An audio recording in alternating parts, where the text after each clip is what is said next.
ভারতীয় আধিপত্যবাদ চলবে না, আওয়ামী লীগের অপরাজনীতি চলবে না।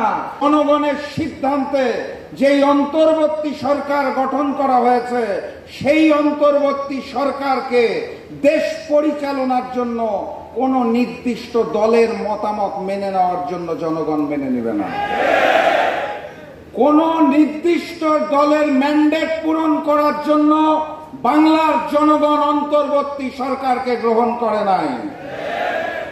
জুলাই ঘোষণা আমরা কম বেশি সবাই পড়েছি। আমার কাছে একটা জগা খিচুড়ির মতো লেগেছে। এই জুলাই ঘোষণাপত্র পাঠ করার জন্য 1 বছর সময় কেন লেগেছে, এটাই এখন আমাদের জাতির বিবেকের কাছে প্রশ্ন।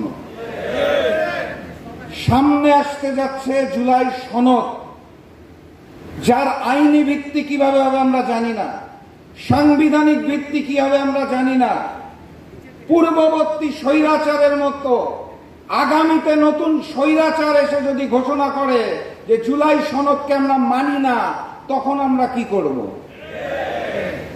তার পূর্বে, নির্বাচনের পূর্বে যেই জনগণ সিদ্ধান্ত নিয়ে শেখ হাসিনা এবং আওয়ামী লীগকে বিতাড়িত করেছিল, সেই জনগণের সিদ্ধান্তে জুলাই সনদের আইনি ভিত্তি দিতে হবে, কোনো বিকল্প নাই। প্রয়োজনে আপনারা একটা গণভোট দেন। গণভোট তো নতুন কোনো শব্দ নয়। শহীদ প্রেসিডেন্ট জিয়াউর রহমানের সময় হয় নাই ভোট? এখন করলে আপত্তিটা কোথা থেকে আসে? বাংলাদেশের মানুষ দীর্ঘদিন ভোট দেয় নাই। এই গণভোটের মাধ্যমে আমরা ভোট দেওয়ার সেই চর্চাটাও করে আসি। ভোট কিভাবে দিতে হয় তাই তো বলে গেছি। এই গণভোটটা দিতে যে সিদ্ধান্ত হোক, তারপরে জাতীয় নির্বাচন দেন, কারো তো কোনো আপত্তি থাকার কথা না। কোনো কিছু বললেই আপনারা বলবেন নির্বাচন পিছানোর ষড়যন্ত্র চলছে। কোনো কিছু বললেই আপনারা বলেন সবকিছুর সমাধান নাকি জাতীয় নির্বাচন। আমি তো ওই শেখ হাসিনা এবং তার দোষরদের বিচারের সমাধান এখনো দেখতে পাই নাই। আমি তো সংগঠন আওয়ামী লীগের নিষিদ্ধকরণ এখনো দেখতে পাই নাই। আমি তো এখনো বাংলার মাটিতে ওই ভারতীয় আধিপত্যবাদকে নিশ্চিহ্ন হতে দেখি নাই। এখনো চারপাশে রয়্যাল এজেন্টরা ঘুরে বেড়াচ্ছে। এরকম একটা সময় এসে কোনো কিছু বললেই আপনারা বলবেন যে ষড়যন্ত্র হচ্ছে, আর নির্বাচন দিলেই নাকি সবকিছুর সমাধান হয়ে যাবে।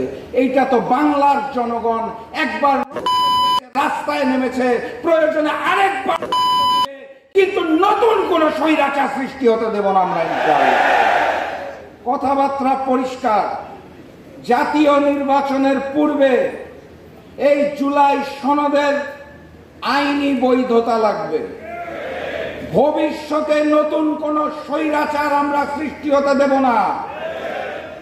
বিপ্লবকে বিক্রি হতে দেব না। প্রয়োজনে আবারও বিপ্লব হবে, প্রয়োজনে আবারও, কিন্তু বাংলার মাটিতে আর নতুন কোন স্বৈরাচার আসতে দেব না ইনশাআল্লাহ। কথাবার্তা কি পরিষ্কার? ইমানি শক্তি ঠিক আছে? তাহলে স্লোগান তুলুন, নারায় তাকবীর, নারায় তাকবীর, নারায় তাকবীর। ভারতীয় আধিপত্যবাদ চলবে না, আওয়ামী লীগের অপরাজনীতি চলবে না। আগামীর বাংলাদেশ হবে স্বাধীন এবং সার্বভৌম বাংলাদেশ। নতুন যুদ্ধ আসতে যাচ্ছে, ঘোষণা দিয়ে দিলাম, তৈরি থেকেন। বিজয়ের পথে যাত্রা শুরু, জীবন অথবা মৃত্যু। আসসালামু আলাইকুম।